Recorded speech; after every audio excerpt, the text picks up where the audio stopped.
Good morning. This is Bill from Curious Cars on a lovely, crisp and cool Florida morning. Again, I have to say, we've really had a terrific winter. It has not been hotter than usual weather. We've had some lovely chilly days and very nice chilly mornings, and I've even got a light jacket on. It's just fantastic. And, God, well, yeah, I was going to say we didn't have any birds, but look at this shit. Wonderful.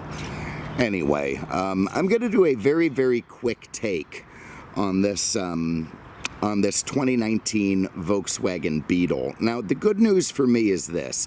I can be basically free to say whatever the hell I want in this video because nobody's going to watch it. I mean, who the hell wants to see a 2019 Volkswagen Beetle? The only notable part about it is it's the last Beetle. It's the final Beetle. Yeah, there have been final Beetles before, but there haven't been any since this one. 2019 was the last year for Volkswagen's retro modern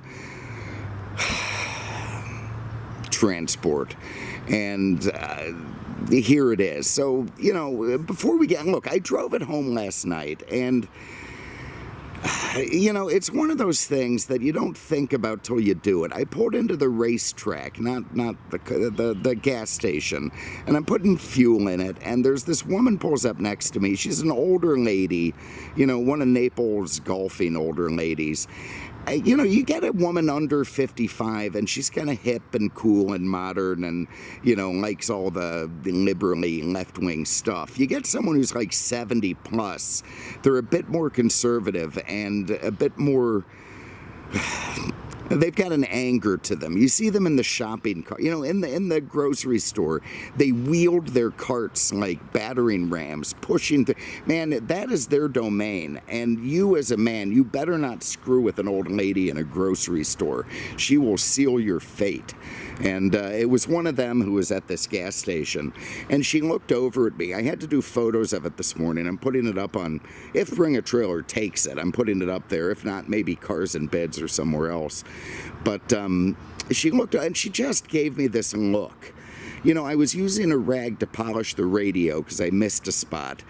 And she sees me with my Beetle, polishing the radio, getting ready to put fuel in it, and just looks at me like, you sick little bastard. I mean, she made me feel like a persnickety, passive-aggressive flight attendant. And frankly, she wasn't wrong. I mean, who else would drive a car like this who isn't, a 50 to 70-year-old woman with a bunch of cats? And, so I don't blame her for judging me. And then as I'm driving home, I have the radio on, Air Supply comes on,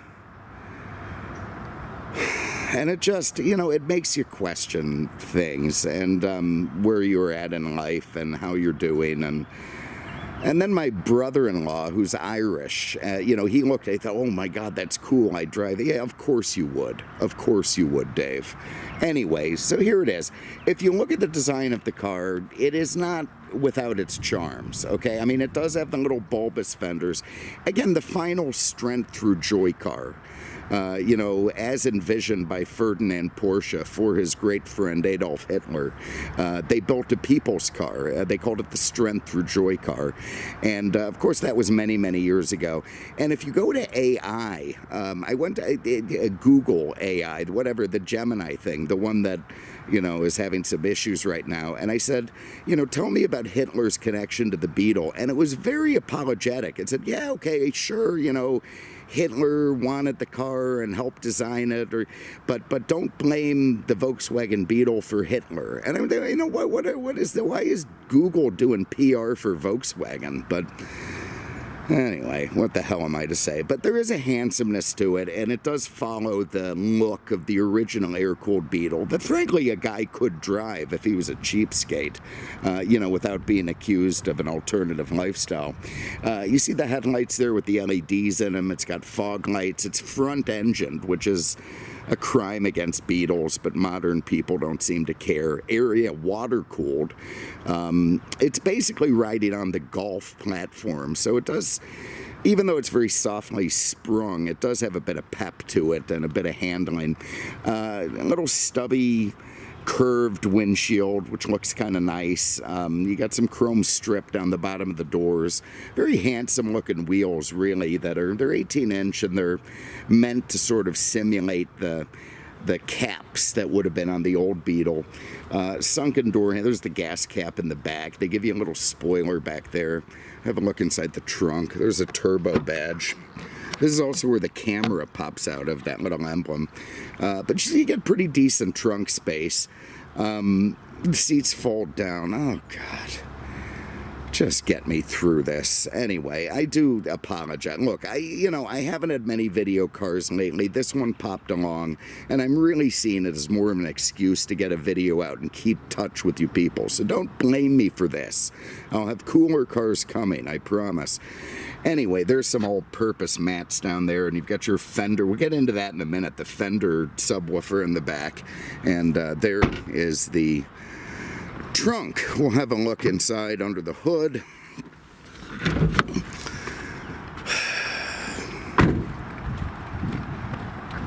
Let's see what we got. All right, so there it is. There's in 17 they got rid of the manual gearbox, because why have that fun? And by 19 you could only get the 6-speed automatic. This is a 2-liter direct injection turbocharger, putting out about 174 horsepower in the 4-cylinder. It's peppy enough. Again, GTI based, so it's it's what it needs to be. 26 on the highway. Oh, God, I'm giving fuel mileage ratings. God, I want a Vista Cruiser out here or something. Anyway, there it is. Independent suspension, anti-lock brakes, traction control, all the modern crap, electric steering, I'm sure. And, it's an engine. And there's your big VW badge at the front. And I mean, honestly, who does this appeal to, if not people that you really don't want to hang around with? I mean, honestly. Anyway, look, let me get my crap together. I'll put it in the trunk. Then we're going to hop inside. And I was going to run the top and stuff, but I've got the windscreen up. I've got the top cover on. You know what? I am going to run the top, because there is no way that I am taking this thing on a test drive with the top down on display to have people judge me as I'm driving. So give me a minute. Let me get my crap in the back, and then we're going to go for a spin. All right, so let's just get this over with. It has this locking feature. Automatic keys are inside, so it won't work, but passive locking and unlocking as you tap your finger on it. The back seats, your Canadians, are going to be chipper enough, at least if you get rid of the cover. This thing, the windscreen. With the windscreen deployed like that, you can put a couple of toddlers under there. They'll be pawing at you from the back seat. So they are probably better in the trunk, but at least they could be covered from the shade. They can fight over the single cup holder and the 12-volt outlet charging their phones. And, everything sort of as it should be back there. Like the old Beetles, you can see it has body-colored stuff up at the top. Again, this is all part of the retro modern thing. This is silk blue metallic. You got more body color at the top of the doors, and all the trim on the dashboard, which again is meant to hearken to the original Beetle. It's got nice big comfortable seats, I'll give it that. They're finished in some kind of a tex thing. They're perforated, and they're good enough. So all right, let's fire it up. There you see the keys. To do that, foot on the brake, tap that guy, and your little 4-cylinder fires right to life. To run the top, which we're going to do right now, I can push that button up, pull it down, and here comes the power top. Very unlike the original Beetles, it's fully automatic. It even latches in the front for you, and you keep on the switch and it's going to run all 4 windows up. Yeah, nice stuff. Let me get my seatbelt on. Go over a couple things. Down here you got your power windows, you got your power locks and mirrors. Lovely. You got blind spot in the mirror, which is standard because it has shitty rear visibility with the top up. Here's the fender tweeter for the Fender. They upgraded optional. I mean, you know, look, when I think high fidelity, I don't think Fender. When I think Fender, I think like Stratocasters and whammy bars and distortion pedals. I'm looking for the quarter-inch input to put my, you know, Hammond organ into or something. I do not understand why Fender is a name like Bose or Bang & Olufsen or Harman Kardon. It doesn't make any sense to me. But who am I to judge?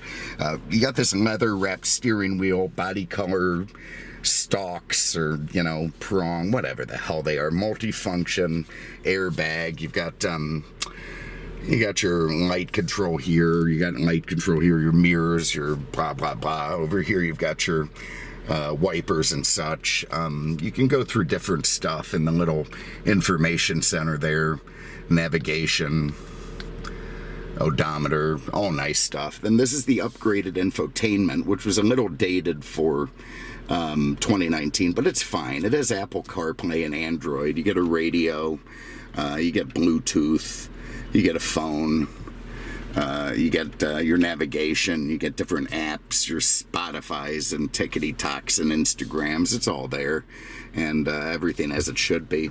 Also a rear view camera, so you can see the crap behind you. All nice stuff. You get down here, you got your heated seats, your climate control, your Parktronic turn-offs and hazards, and little shifter, 12-volt outlet, couple of cup holders, and a little spot in here for a switchblade or a Sig Sauer of some kind. This is a goofy little retro thing where they give you this body-colored little teeny, you know, place to put your bags of drugs or whatnot, which is, you know, hearkening to the real Beatles of the past. And then the proper glove box beneath it is 2 glove boxes in the name of being retro modern. Now, the driving video I have to share with Bring a Trailer or whatever, Cars and Bids, so I've got to be more behaved for that. So I'm going to pause for a minute and make a driving video where I pretend I like this car. Bear with me one moment. All right, let's go for a spin. So foot on the brake, tap that guy, everything self-tests. Welcome to your Beetle. We got our screen going. Let's go for a spin. You get very minimal vibration from the engine. It's obviously well insulated. You know, it's a little 4-cylinder. They could be buzzy, but they've done a good job making this one not, you know, feel... you don't feel any vibration at all. It's just a nice, nice smooth runner. The steering is nice and light. Again, the car is very softly sprung, so it goes down the road pretty smooth. You know, the transmission shifts as it should. It's got a useful rev band hammer, and it responds. Of course, the 4-cylinder turbos do give you a little bit of pep and power, more like a 6. And, you know, the car drives fine. Drives very, very nice. No issues at all. And what can I say? It's a modern car with low miles and good tires, and, you know, lots of little creature comforts, and you can feel pretty decent on your way to work. It's responsive. There's no play in the wheel. The brakes are strong. You know, the readout from the cluster is nice and visible. The wheel adjusts up, down, in and out to make yourself more comfortable. Manual seating, but they do lift. They're, you know, they go higher and lower, front, back, tilt back, nice stuff. And everything as it should be.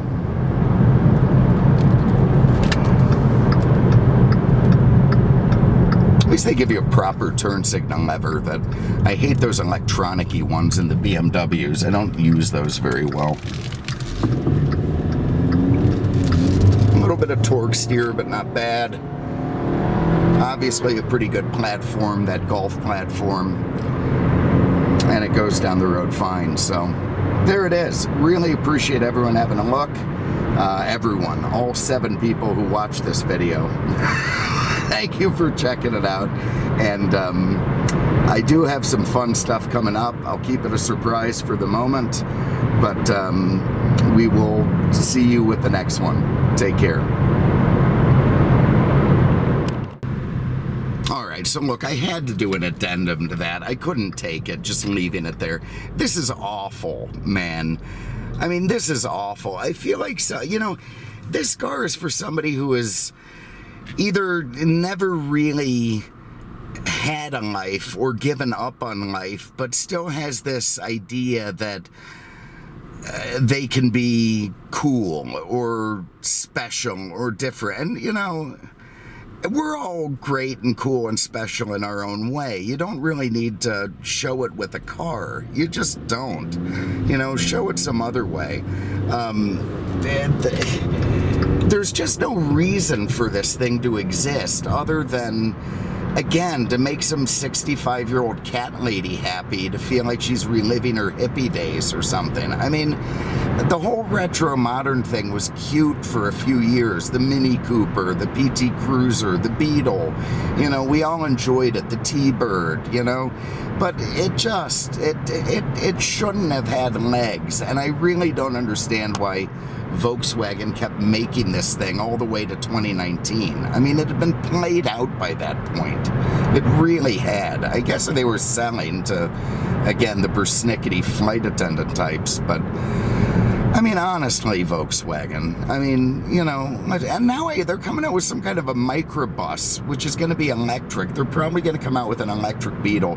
It's just more proof of how much I despise the world that I'm living in and why I want to go into a trailer in the wilderness and live like the Unabomber, honestly, because there's just... The world makes no sense to me at all. I mean, if we're going to hearken to the past and celebrate, you know, the air-cooled great VW Beetles of the past, then, you know, let's just keep everything like it was in the past. Let's, you know, instead of having this ridiculous twerky music we have now, let's go back to when, you know, people had long hair and sang the devil, you know, when music made sense. And let's have cars with big chrome grills and leather seats. I mean, if we're going to do it, let's do it. If we're going to move forward, let's move forward. This weird sort of, you know, cry to the past that this car gives, to me, is just completely misplaced and entirely unnecessary. But anyway, look, I'm going to shut it off there. I've done my bit, and we'll see if what comes together tomorrow is supposed to come to. If it does come together, it's going to be great fun. So take care, and we will see you hopefully tomorrow, and if not, soon enough.